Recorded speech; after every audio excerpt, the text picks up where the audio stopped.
After years of struggle, the Bulls are finally looking to blow it up. Since LaVine joined the team in 2017, Chicago has made the postseason just once. On top of that, his best teammates are entering their mid-30s, and the team has no real avenue to improve. LaVine is in his prime with 3 years left on his contract, so it makes sense to trade him while his value is high. A number of teams will show interest in LaVine, but I've narrowed it down and found the 4 most likely destinations for him. Before we get into it, make sure to leave a like on this video and subscribe. I'm trying to hit 500 subscribers by the end of the year, and your support goes a long way. With all of that being said, let's get into the video. At number 4, I have the Los Angeles Lakers. Unsurprisingly, the Lakers are on this list. LA is always brought up in trade rumors, even when they're unlikely to happen. However, this is a realistic landing spot for LaVine. The Lakers could offer D'Angelo Russell, Rui Hachimura, and Jalen Hood-Schifino. If the Bulls are back in the playoffs a few years from now, D'Lo and Rui could be valuable role players for them. If Chicago doesn't want to keep them, they could flip them for more assets. Hood-Schifino hasn't played this season due to a knee injury, but he has upside. He went 17th overall in this year's draft, and since Lonzo Ball has been out, Chicago has struggled to find consistent guard play. In LA's case, they get a scorer that could play well off LeBron and AD. Austin Reeves was viewed as the third option heading into the season, but he may not be ready for that responsibility just yet. In 7 years with the Bulls, LaVine has averaged nearly 25 points on good efficiency. He would be a great third star, and the Lakers may view him as the piece that takes them over the top. The issue with this trade is the draft picks. The Pelicans have the rights to LA's 2024 pick, but if they think LA's 2025 pick will be better, they can choose to take that one instead. Because New Orleans could take their 2025 pick, LA cannot currently move their 2026 pick. This means that the Lakers could only give up firsts from the very end of this decade. By then, LeBron will be retired, and Anthony Davis would be in his mid-30s. While LaVine would make the Lakers better, he wouldn't make them the clear-cut favorites to win it all. This trade all depends on LA's comfortability with mortgaging their future. The Bulls wouldn't take this deal without draft capital, but it may be too much of a risk for the Lakers to do that. For this reason, I have other teams above them on this list. One of those teams is the up-and-coming Orlando Magic.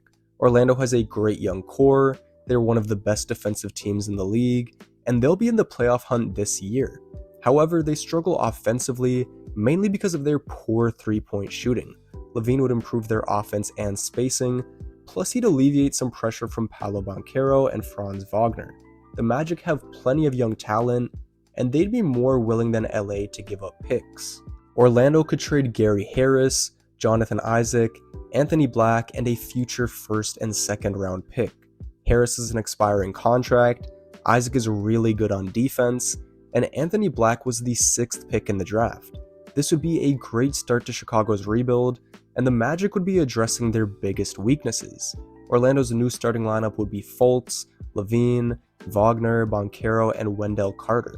Off the bench, they'd still have Cole Anthony, Suggs, Ingles, Mo Wagner, and Goga Bitadze. Getting LaVine would strengthen Orlando's playoff hopes, and they could make some noise if they got there.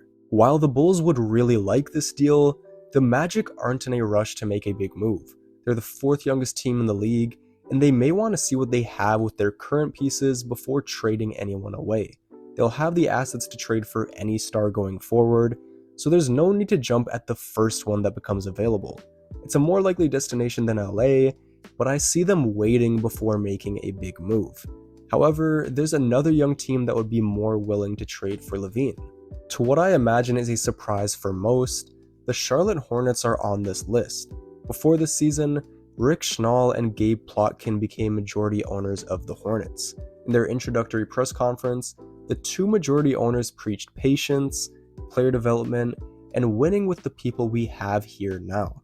To me, this doesn't really mean anything because that's what they're supposed to say. It's easy to be patient when there aren't better options out there, but now that LaVine is available, I expect them to push for him.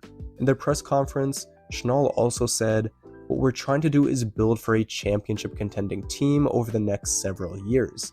Are these the right young pieces to do it? What do we need to add to this team to do it? We will be aggressive in making those decisions. Maybe I'm reading too much into it, but this tells me they want to make a big move. The Hornets already gave PJ Washington an extension this summer, LaMelo got a max contract, and they've hit on their picks the past 2 years with Mark Williams and Brandon Miller. Charlotte doesn't have to do too much thinking about their young pieces. They need to think about moves that can get them to the next level. A starting lineup of LaMelo, LaVine, Miller, PJ, and Mark Williams would be dynamic and fun to watch. Because Miller and Williams are still on their rookie deals, the Hornets would also have a good amount of cap space to fill out their bench. This is a great opportunity for Charlotte, and I expect them to jump on it. A potential package for LaVine would include Gordon Hayward, James Bouknight, Nick Smith Jr., and multiple picks. Hayward and Bouknight are both expiring contracts, and Nick Smith has lots of potential. Smith was ranked 3rd in his class coming out of high school, but he struggled in college partially due to injury. Because of this, Smith wasn't picked until the end of the first round. Still, he's just 19, and we've seen players like him blossom. Kevon Looney, Anthony Simons, Keldon Johnson, and Jalen Johnson were all 5-star recruits in high school, but they slipped to the end of the first round. Sometimes players get injured, or they don't adjust to the college game as quickly as others. This doesn't mean that the talent isn't there though, and it can be brought out of them in the NBA. I see Charlotte being more aggressive than the other teams I've mentioned, so I can see them sending 2 firsts and a second. This would be a good deal for both sides, but there's a team that can put together an even better offer. When Philadelphia traded James Harden, the thought was that they would flip the picks they received for another star. The Clippers gave them an unprotected first in 2028, a pick swap in 2029, and 2 second-rounders. That 2028 unprotected Clippers pick could be extremely valuable, and it would get the Bulls interested. The Sixers could move Nick Batum, Marcus Morris, Rob Covington, and picks for Zach LaVine. Because Philly isn't offering any young players, they'd be willing to offer more picks than any other team. Chicago says yes because those 3 are all on expiring contracts, plus they would have some potentially great picks to look forward to. I know the Bulls aren't receiving any young pieces, but this trade would allow them to reset. They'd clear $45 million in cap for next summer, they'd improve their odds at a top pick in 2024, and they'd have great draft capital. On Philly's side, they would acquire a 3rd star to play next to Maxey and Embiid, while still maintaining depth. Come playoff time, the Sixers could have a starting lineup of Maxey, LaVine, Oubre, Harris, and Embiid. Off the bench, they'd have Pat Bev, Melton, Korkmaz, Daniel House, and Paul Reed. As good as the 76ers have been, they could use a secondary ball handler, and it's unlikely they find a better option than Zach LaVine. With Oubre being out for a significant period of time, LaVine can help out offensively while Oubre returns to full health. He would fit right in with Maxey, who likes to push the pace, and he'd be great in handoff actions with Embiid. LaVine isn't a great defender, but he's always had potential on that side of the ball. I'm not expecting him to become an elite defender, however, being coached by Nick Nurse in a winning situation could motivate him to improve. After the Harden trade, I was in favor of Philly standing pat and maybe making a small move for someone like Alex Caruso. The way I look at it now, there's not going to be another opportunity for them to make a trade like this. Maxey and Oubre are playing incredible basketball, but their combined salary is just over $6 million. These two are both severely underpaid at the moment, so now is the time to add a star with a larger salary. Adding LaVine would elevate Philly's championship hopes, and they're not mortgaging their own future by giving the Clippers picks away.